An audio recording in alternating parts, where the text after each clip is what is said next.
Polygamy. So, polygamy is the act or the practice of having more than one spouse. Polyandry is the act of having more than one husband. Polygyny is the act or practice of a man having more than one wife. Now, polygamy is often used in the place of polygyny, in which it is because polygyny is a type of polygamy. But when you say polygamy, then that would mean that it would go either way, either a woman having more than one husband or a man having more than one wife. But most often people are not talking about polygamy or a woman having more than one husband. They're only talking about a man being able to have more than one wife. So they should actually be using the word polygyny.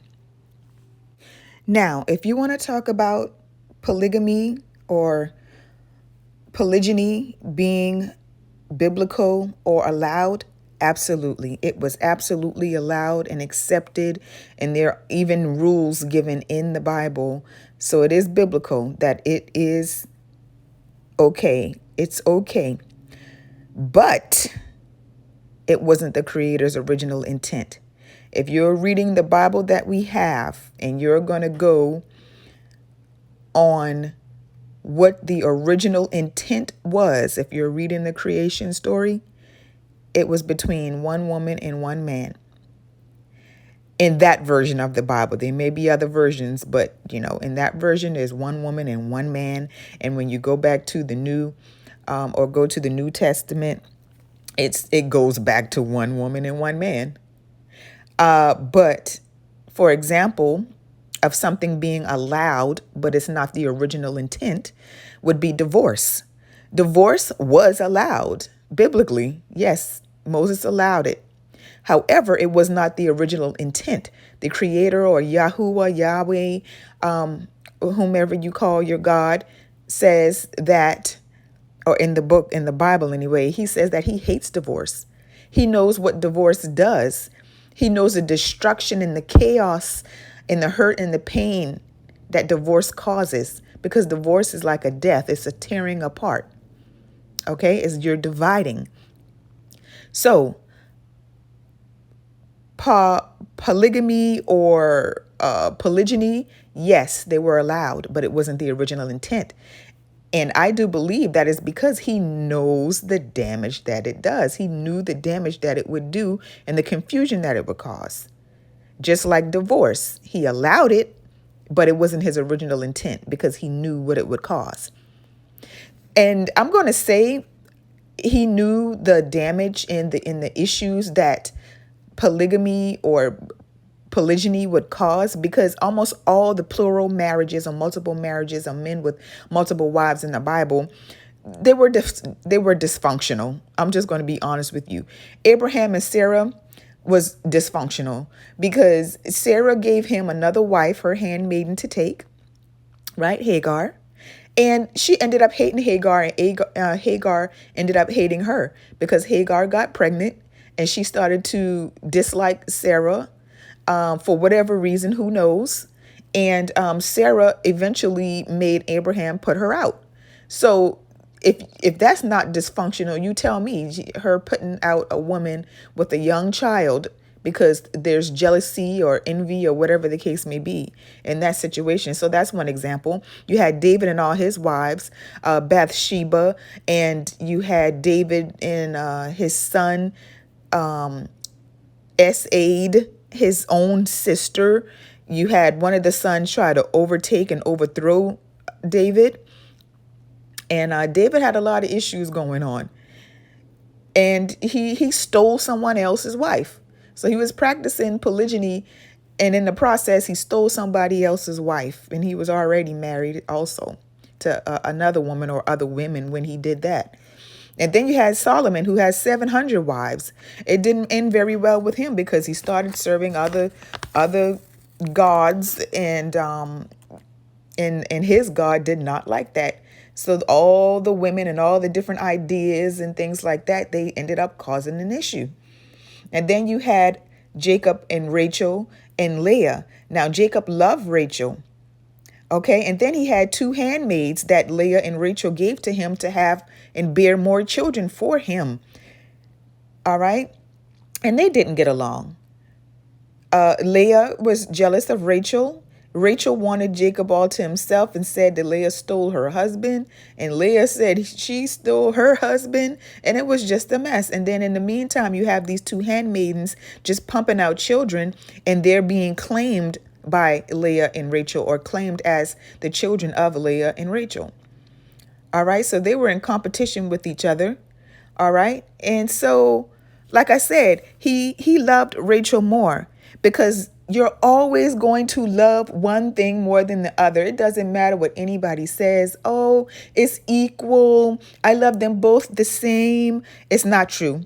If you have more than one child, you're going to love one child more than the other. It's just something in our nature that we're always going to choose what we love. All right. Just like you have a favorite aunt, uncle, you have a favorite parent, you have a favorite cousin, you have a favorite pair of shoes, a favorite purse. There's always going to be one thing that you love more than the other. And Jacob loved Rachel more than he loved Leah, because he wanted Rachel, but he got Leah because he was tricked. Now, those are just some examples of biblical marriages that had multiple wives and had tons of issues in them. One of the issues here with us being in the United States, now there are some parts of the world where it is legal, but here in the United States, it's illegal to have more than one wife. Now, there is the view that marriage does not have to be recognized by the state or by the country that you live in. Yes, there's some spiritual beliefs or spiritual sects that believe you can have more than one wife, and you can just do it a biblical, marriage, and do it ceremonially and not have it recognized by the state. And that may actually be okay. However, in this land, and we're supposed to obey the laws of the land, it is illegal to have more than one wife or to practice polygamy. All right.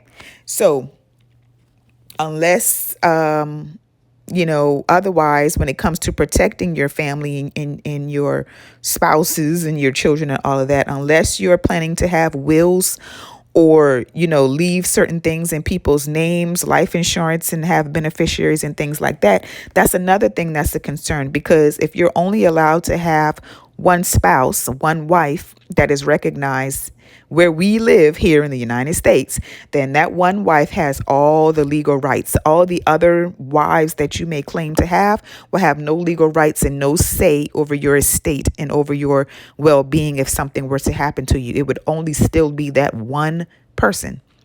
All right. So that's another thing that people don't think about when they talk about polygamy here.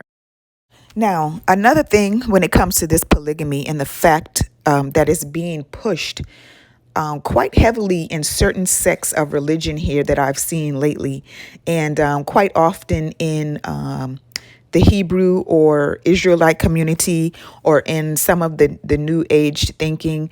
Not to say that it's anything new. I know it's old, it's biblical. Yes, like I said before, it is accepted, it's biblical, it's allowed as far as the Bible is concerned. However, the one of the main issues is Exodus 21:10, where it says that the first wife should not be diminished. Now, on that premise, it says that any other additional wives that you get should not take away any of the provisions from the first wife or wives or whatever that you already have. So all of these wives, all of your women, all of your family, your children, not whole family, but your women and your children, your wives and your children should be taken care of equally. Oh, all right. So currently, some of these men that want to practice polygyny aren't in a position to provide for multiple wives and mothers of their children. And the fact is that in America, a lot of households actually need both parties, husband and wife, to be working in order to have a good functional home. All right. So if that's the case, a lot of these men aren't even in a position to have multiple wives because they aren't even able to take care of multiple wives and take care of all of the responsibilities and things that come with having multiple spouses. So it seems a bit screwed up that the Bible or religion is being used. I'm talking about here in the U.S. and some of these sects of religion is used to have multiple wives, and these women are not being taken care of. They're being taken advantage of a lot. And unfortunately, a lot of these women are being told, oh, we don't need a legal marriage. It doesn't have to be recognized by the state. But then these men turn around and quote unquote divorce them and leave them. They leave them with children. They leave them destitute and not taken care of. And this is actually happening. All right. Now, I've seen where women are gaslighted and even shamed into having plural marriages and being in polygamous relationships by men that say that women need to get quote unquote in the spirit and that they are full of jealousy because they don't want to be in plural marriages.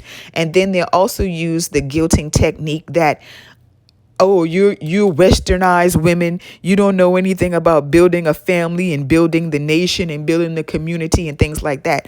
And that's a gaslighting, shaming technique used to guilt women and force women into being in situations, in relationships, in these marriages. Sometimes, most of the time, they're fake marriages because these men just up and leave them. There's no type of commitment at all. They're just saying what they want to say, just like any other man, to get what they want, and then they end up leaving these women. Now, yes, I am particularly talking about a particular group of people, a group of men that do this, that use the Bible in order to get what they want and use religion to get what they want. Just by saying that polygamy is biblical, they feel that every woman should want that. All right. And they also use the fact that, oh, well, if there aren't very many righteous men out here, then you should want to be with that man. You know, even if he has multiple women, the women should want to be with the one man that's, that's righteous. Okay, and that may be so, but when it comes to people being forced into something, that's a different story. All right. Now, another thing is, people do not address the fact that we do not live in a culture where polygamy or polygyny is the norm. It's not our culture. It's not what we do. It's not what's practiced here. Okay, monogamy is. So to try to say or force women into doing something that's not normal or natural to them, that's not cultural, is not in our culture here, that's a whole different story. All right. So there's some parts of the world, like different countries in Africa and tribes in Africa. And then you have different Muslim nations and countries and things like that, where that's normal. I mean, growing up, that's what they see. They see their fathers with multiple wives. They already know that they are going to be one of many wives. They already know that that's their culture. You know, that's what they see. That's to be expected. But here and in some other countries, that's not the case. That's not the norm. So, to force women and guilt and shame women into doing something that is not the norm here, that's, first of all, is not right. It's not, that should not be something that's being forced if it's first and foremost illegal. All right. So that is my take on polygamy, polygyny here in the United States, and the fact that some people, some men are actually finding it okay to force this way of living and this way of life on some women. Now, if you want to be in a polygamous or polyamorous relationship, that's on you. I have nothing to say about how anybody lives their lives. All I'm doing is explaining some of the things that I've seen and some of the rhetoric that's being spit out at some women, and it's very unhealthy. It's being done in an unhealthy way. And unfortunately, religion and the Bible is being, again, used as a weapon to try to control and manipulate women. And that's all I'm trying to bring some light to. All right. So you all be blessed, make your own judgments, and thank you for listening and for watching.